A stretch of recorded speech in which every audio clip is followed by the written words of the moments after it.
The deaths of Fast and Furious star Paul Walker and his friend killed in a fiery car accident over the weekend.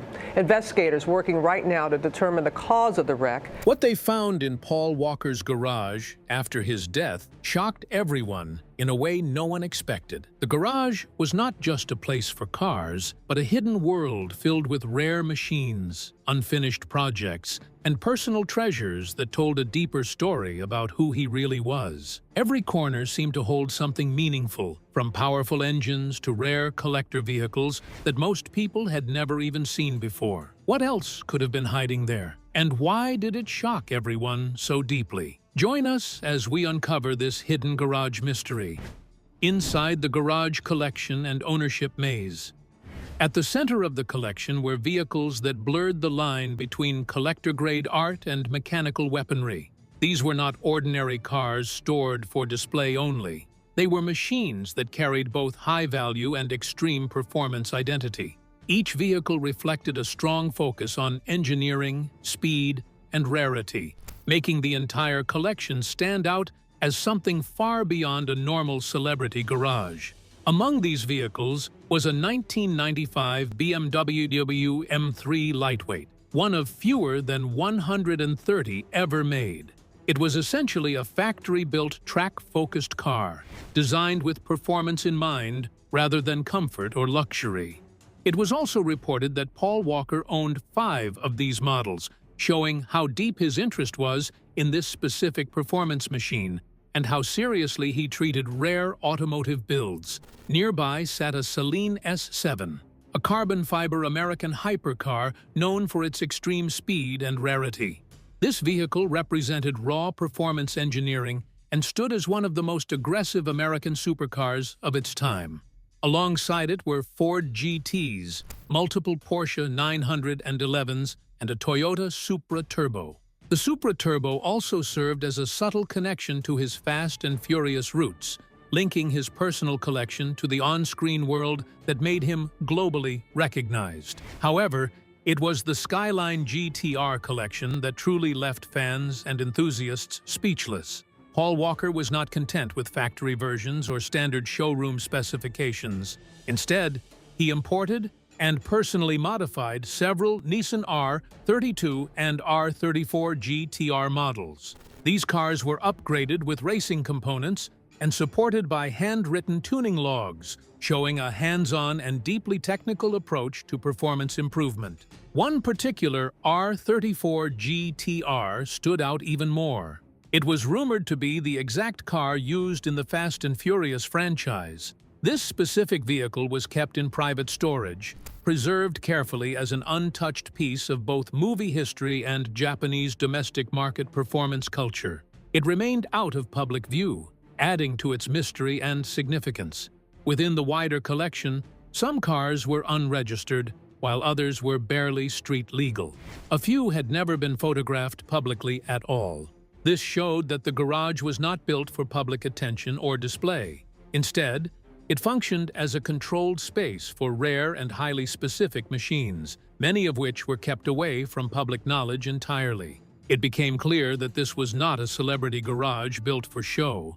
It was a private vault curated by someone with a strong obsession for performance, automotive history, and individuality. These vehicles were not treated as trophies. They were seen as long-term investments of passion and understanding. They were machines Paul Walker wanted to study, improve, and preserve over time. The collection carried a deeply personal meaning. It was more than valuable in financial terms. It reflected personal dedication and emotional investment in engineering and driving culture.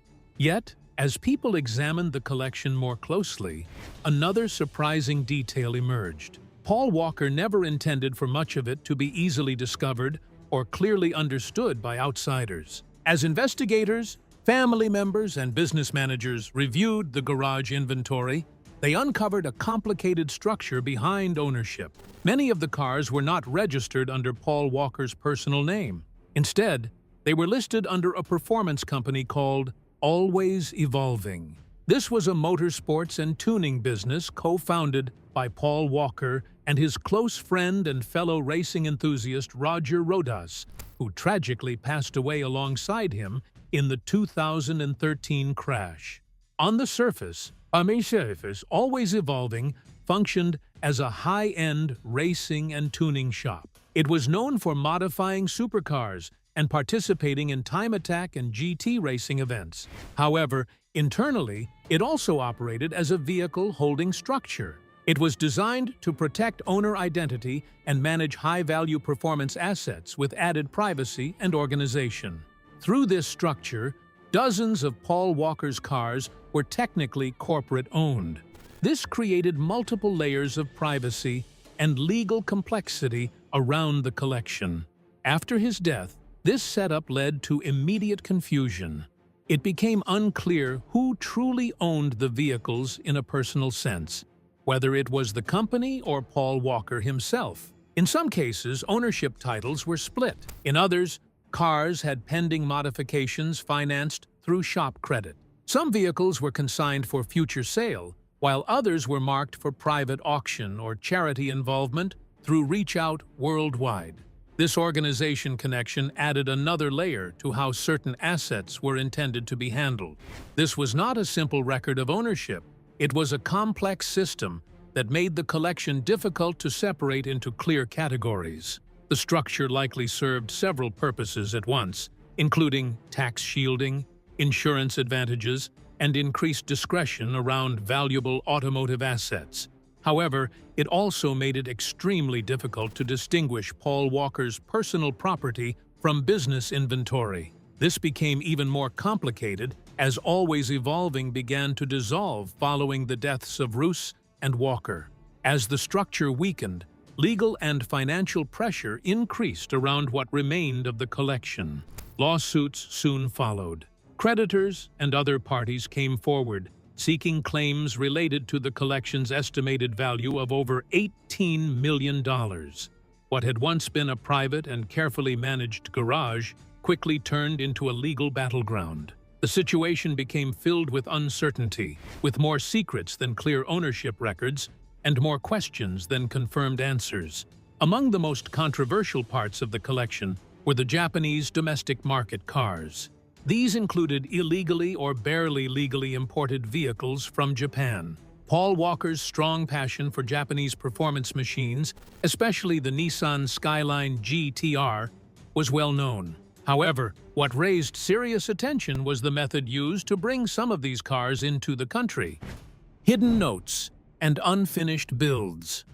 Several of the R34 Nissan Skylines in his collection were imported under the show and display exemption. This is a specific loophole in United States import law that allows non-compliant vehicles to enter the country for exhibition use. However, it comes with strict limits. These cars cannot be freely driven like normal road-legal vehicles. Their usage is restricted in terms of how often they can be driven and where they can be used. They also cannot be registered in the same way as standard cars, and they are extremely difficult to insure through normal insurance systems. Because of this status, the designation is fragile and tightly controlled. Some reports suggested that at least one of the Skylines had questionable documentation and may not have fully met federal emissions or Department of Transportation requirements. Despite these concerns, he showed no interest in the resale value or casual road use of the cars. His focus remained on engineering purity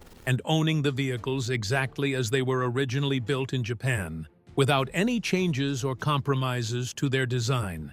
To achieve this, he worked with private importers and compliance specialists to bring the vehicles into the United States in a careful and discreet manner. In at least one instance, he was also reported to have financially supported the legal process required to clear an R34 through United States Customs. This effort helped create a path that other car enthusiasts could potentially follow in the future. For him, these cars were not ordinary possessions. They represented rare and restricted machines that reflected high-level 1990s Japanese engineering. However, collecting them came with serious legal and financial risks that most public figures would normally avoid. Some of the Skylines remained unregistered up until his death.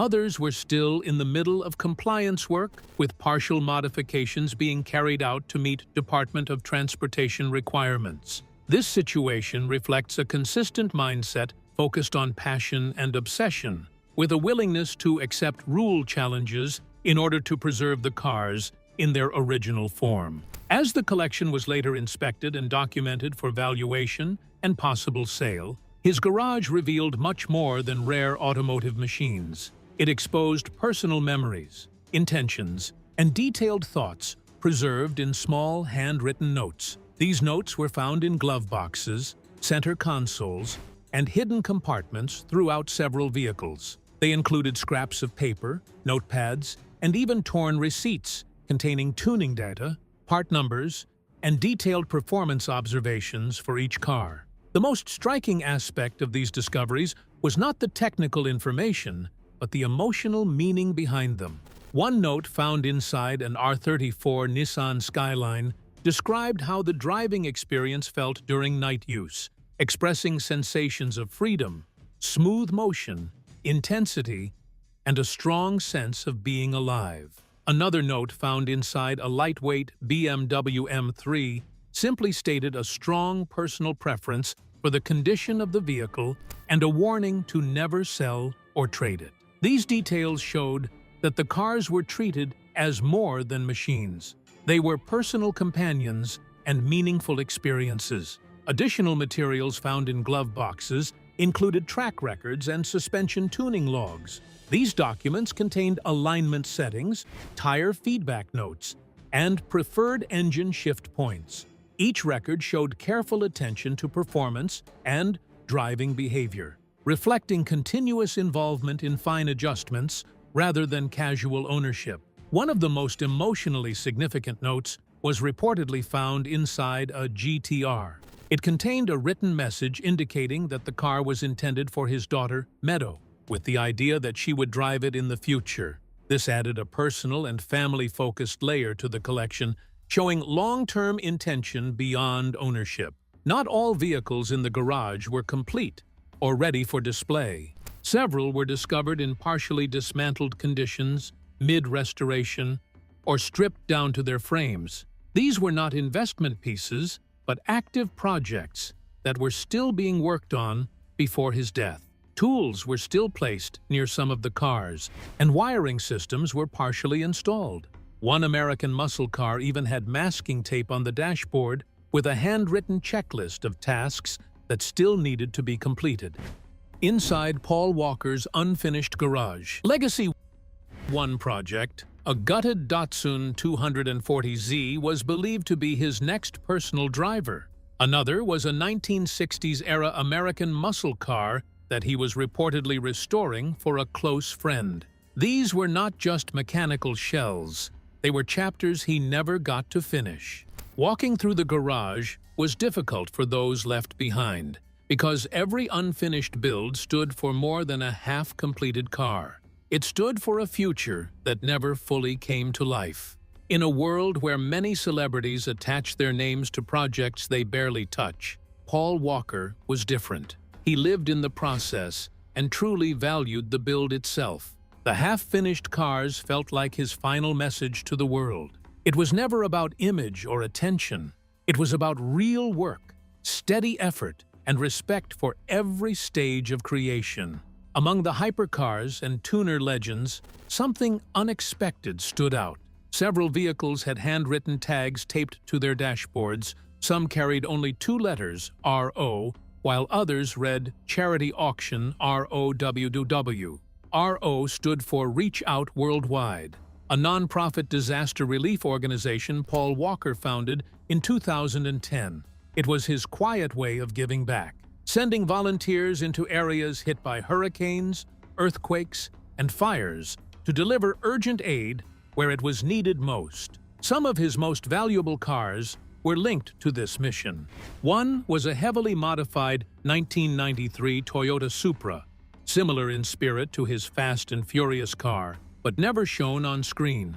Another was a Boss 302 Mustang, marked with a yellow sticky note and instructions for a future charity gala that never happened. These were not later tributes. They were active plans that were still in motion when time ran out. The garage was not just a collection, but a reserve of value meant to support causes he believed in deeply. The discovery of these charity-tagged cars revealed his true intention, using his passion for cars to help people in crisis. It reinforced that his legacy was built on service, humility, and purpose. He did not only want to be known as a car enthusiast, but as someone who used his success to make life better for others. As the garage was appraised, its value reached a staggering $18 million.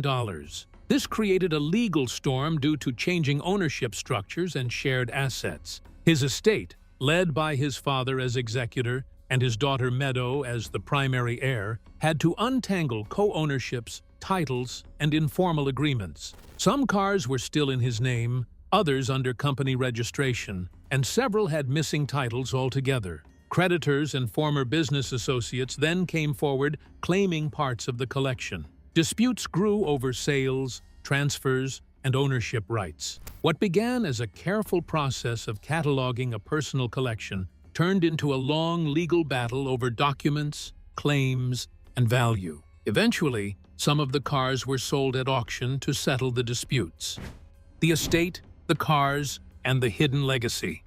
In the year 2020, 21 vehicles from Paul Walker's estate were auctioned at Barrett-Jackson in Arizona, bringing in over $2.3 million. However, not every vehicle was sold. According to insiders, some key pieces were quietly kept away from public auction, either retained within the family or handled through private agreements outside the public spotlight. What started as a passion-driven garage gradually turned into a complex situation involving valuations, lawsuits, and estate disputes. For many who admired Paul Walker, this shift marked a painful moment, as his personal love for cars became tied to legal documents and financial discussions instead of passion. The emotional side of sorting through his collection carried an even heavier impact than the legal matters. Meadow Walker, who was only 15 years old when her father passed away, faced the difficult process of identifying and helping to divide the vehicles. This process was not simply about property or value. It was closely tied to her father's identity and personal life. Each car represented a part of his interests, habits, and personality, making every decision emotionally heavy and deeply personal. Inside the garage, many details reflected Paul Walker's daily life and unfinished projects. His handwritten notes were still visible on small post-it papers. His tools were left in place near partially assembled engines, showing work that had not been completed. In one of his Porsche vehicles, the radio was still programmed with his preferred station. These details gave the impression that his activities had only paused briefly, even though he was no longer there. The space held many signs of ongoing projects and personal routines that were suddenly left unfinished. People close to him, including friends, family members, and former colleagues, experienced strong emotional reactions when entering the garage. Some were unable to continue looking through the space and broke down emotionally. Others described feelings of guilt or regret. A major source of difficulty was not only the collection of cars itself, but also the unfinished nature of many projects. There were builds he never completed, races he never attended, and plans that were never carried out. These unfinished goals created a strong emotional weight for those who knew him well. The situation was further complicated by Paul Walker's connection to Roger Rodas, whose involvement added another layer to the collection and its history. Some vehicles were believed to be under shared ownership between the two men, which made the process of sorting and distributing the cars more complex. With both men having passed away, two families were left to manage emotional loss while also dealing with a shared space filled with personal memories and unfinished work. At a surface level, the garage contained metal, rubber, and fiberglass. However, for those who knew Paul Walker, it represented something much deeper. It was described as a space filled with passion and purpose, almost like a preserved record of his interests and dedication. Beneath an estimated valuation of around $18 million, and beyond rare imports and high-performance cars, there was a strong sense of personal history that could not be measured financially. Paul Walker was not viewed by those close to him as a celebrity collecting cars for attention or status. He was seen as someone deeply involved in building and understanding machines. His interest in speed and performance was connected to learning, hands-on work, and a personal connection with vehicles. Every part, modification, and note in the garage reflected real involvement rather than public display or image building. Much of what was found also showed how private he was about this passion. His work was not created for public attention, and many of his personal projects were not widely known, even within his own family. The full extent of his collection and involvement became clear only after the garage was opened and carefully examined. The lasting significance of what was found goes beyond the vehicles themselves. It highlights a legacy connected to passion, creativity, and purpose. His interest in cars also reflected broader values such as connection, contribution, and effort beyond entertainment. Today, that influence is seen in continued automotive enthusiasm, charitable efforts connected to his name, and fans who continue to appreciate his genuine dedication. More than anything, the garage revealed that Paul Walker was not simply acting as a car enthusiast on screen. He genuinely lived that identity, and that reality remains the most important part of his legacy. What do you think about Paul Walker? Share your thoughts in the comments, and don't forget to like, share, and subscribe. Before you go, be sure to click on the video shown on your screen.